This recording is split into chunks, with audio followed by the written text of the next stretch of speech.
વચનામૃત વડતાલનું 10મું જીવનું કલ્યાણ થાય તેનું. તારીખ 19/1/1826 ગુરુવાર. સંક્ષિપ્ત સાર. પહેલો, રાજા રૂપે કે સાધુ રૂપે.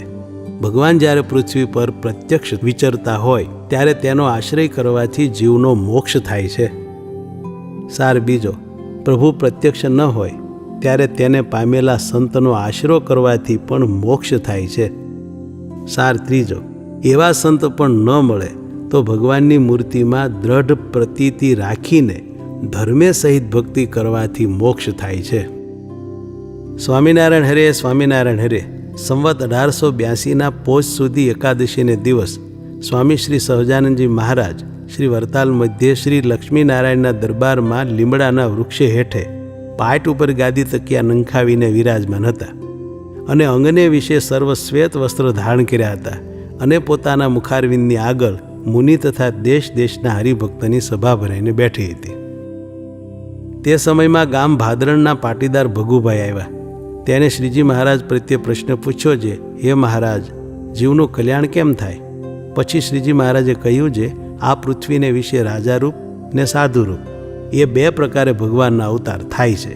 તેમાં રાજારૂપે જ્યારે પૃથ્વી ઉપર પ્રકટ થાય ત્યારે તો તે 39 લક્ષણયુક્ત હોય અને જ્યારે સાધુ રૂપે પૃથ્વી ઉપર પ્રકટ થાય ત્યારે તો 30 પ્રકારને લક્ષણયુક્ત હોય અને જે રાજા રૂપે ભગવાન હોય તે તો 64 પ્રકારની કળાએ યુક્ત હોય તથા સામ દામ ભેદ દંડ એ 4 પ્રકારના જે ઉપાય તેણે યુક્ત હોય તથા શૃંગાર આદિક જે નવરસ તેણે યુક્ત હોય અને તે ભગવાન જ્યારે સાધુ રૂપે હોય ત્યારે તેમાં એ લક્ષણ હોય નહીં.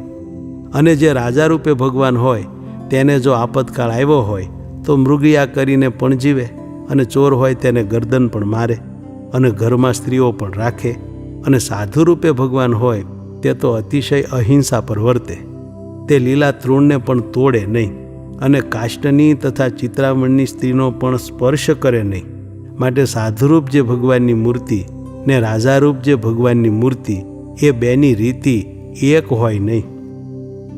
અને શ્રીમદ ભાગવતના પ્રથમ સ્કંદને વિશે પૃથ્વી ને ધર્મના સંવાદે કરીને રાજારૂપ જે શ્રીકૃષ્ણાદિક ભગવાનના અવતાર તેના 39 લક્ષણ કહ્યા છે. અને એકાદશ સ્કંધને વિશે શ્રીકૃષ્ણ ભગવાન ને ઉદ્ધવના સંવાદે કરીને સાધુરૂપ જે દત્તાત્રેય કપિલ આદિક ભગવાનના અવતાર તેના 30 લક્ષણ કહ્યા છે.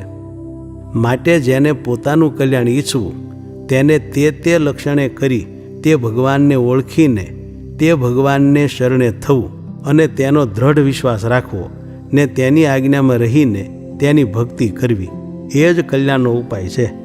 અને ભગવાન જ્યારે પૃથ્વીને વિશે પ્રત્યક્ષ ન હોય ત્યારે તે ભગવાનને મળેલા જે સાધુ તેનો આશ્રય કરવો તો તે થકી પણ જીવનું કલ્યાણ થાય છે.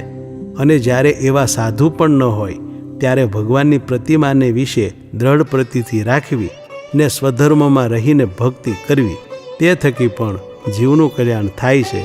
ઇતિ વચનામૃતમ વડતાલનું 10મું થયું.